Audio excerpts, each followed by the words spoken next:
Hi, I'm John Stevenson, and we're going to be looking at Zechariah chapter 4, where we read of the two witnesses. Two witnesses. You say, well, I thought those were in Revelation chapter 11. Yes, they are, but before you see them in Revelation chapter 11, you're supposed to have seen them already in Zechariah chapter 4. Zechariah chapters 1 through 6 contain 8 visions, and we've come now to the vision in chapter 4. It's Zerubbabel and the lampstand. Notice just before that you'd had Joshua the high priest. So there was a vision involving Joshua the high priest. Remember that Satan was standing there to accuse him because he had filthy garments on. Now the vision has changed. Zerubbabel, Joshua the high priest was the high priest. Zerubbabel is, we could call him the governor. He's a descendant of King David, but he's not a king. They've returned back from their Babylonian captivity, and Zerubbabel is their leader and Jewish governor, and he's going to be seen with the lampstand. Chapter 4 and verse 1, then the angel who was speaking with me returned and roused me as a man who is awakened from his sleep. No, it doesn't say he was asleep, but he's roused as though he had been asleep, maybe in some sort of trance or vision. Chapter 4, verse 2, he said to me, what do you see? And I said, I see and behold a lampstand. Not just a lampstand all of gold with its bowls on the top of it, and its 7 lamps on it with 7 spouts belonging to each of the lamps, which are on top of it. Now, when you see a 7-branched lampstand, that's temple language. That's something that you found in the temple. But notice there's something non-temple in this lampstand, verse 3, also 2 olive trees by it, one on the right side of the bowl and the other on its left side.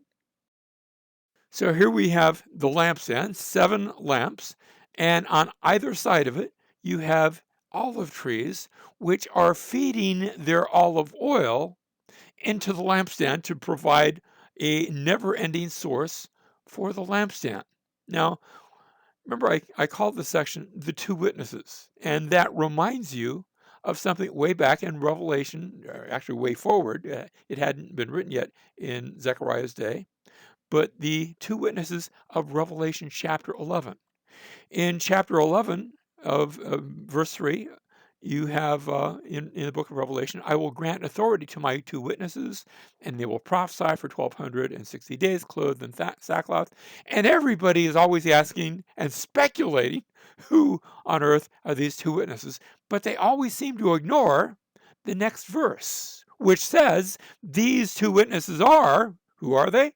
These are the 2 olive trees and the 2 lampstands that stand before the Lord of the earth. And you're supposed to say, oh, I remember that.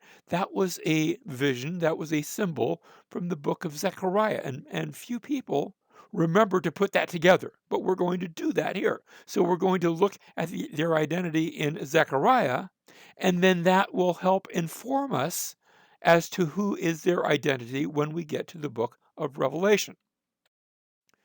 Chapter 4 and verse 4. Then I answered and said to the angel who was speaking with me, saying, what are these, my Lord? So the angel who was speaking to me answered and said to me, and notice he doesn't answer and said, he says, do you not know what these are? Don't you know? And the reason, the angel almost seems to be surprised because, because Zechariah is supposed to look at this and he's supposed to see something that is familiar. And so he says, don't you know what these are? And I said, no, my Lord. Verse 6, then he answered and said to me, this is the word of the Lord to Zerubbabel, saying, not by might nor by power, but by my spirit. So here's a vision that involves Zerubbabel, but it also involves the Spirit of God. When you see the olive trees, and the olive trees are providing oil, the oil, I'm going to suggest the oil represents God's Spirit that is being provided into something. Notice, by my Spirit, says the Lord of hosts, what are you, O great mountain? Before Zerubbabel, you will become a plain. A mountain can be, well, insurmountable. But that which looks to be insurmountable will become a plain before Zerubbabel. Remember, Zerubbabel is the governor. Just like in the previous chapter, we saw Joshua the high priest, but he wasn't just about himself. He was representing the people of God.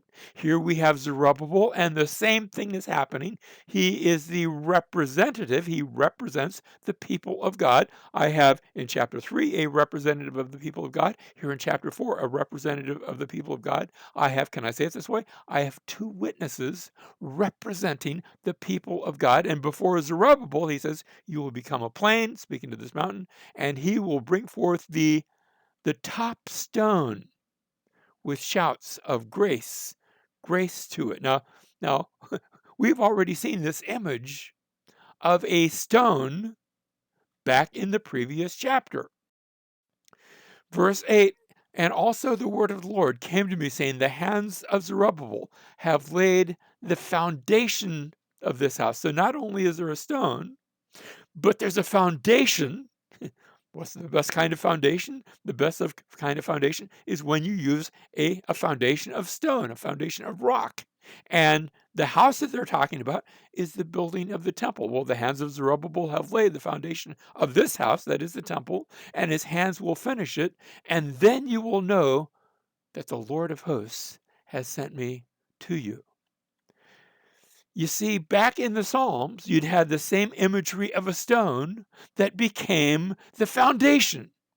Psalm chapter 118, verse 22, the stone which the builders rejected has become the chief cornerstone, that which on which the entire building rests. And it's a picture of that which is going to come through Zerubbabel. Zerubbabel is the king, but not the king, he's the governor. He's the not king, he's the governor, but he's a descendant of kings. He is a descendant of David. And there is coming a son of David, one that will come through Zerubbabel, in a sense at least, who will be the ultimate king. Chapter 4, verse 10, for who has despised the day of small things? Now remember, the issue is that they've been building the temple, and it's not quite as big as it should have been because they're using substandard equipment and there's substandard people, but they're trying to build the temple. They're trying to be faithful to God. Who has despised the day of small things? But these seven, you say these seven, which seven? Well, the seven that are referred to in the rest of the verse, these seven will be glad when they see the plumb line in the hand of Zerubbabel, that is the building tool where he's going to be building.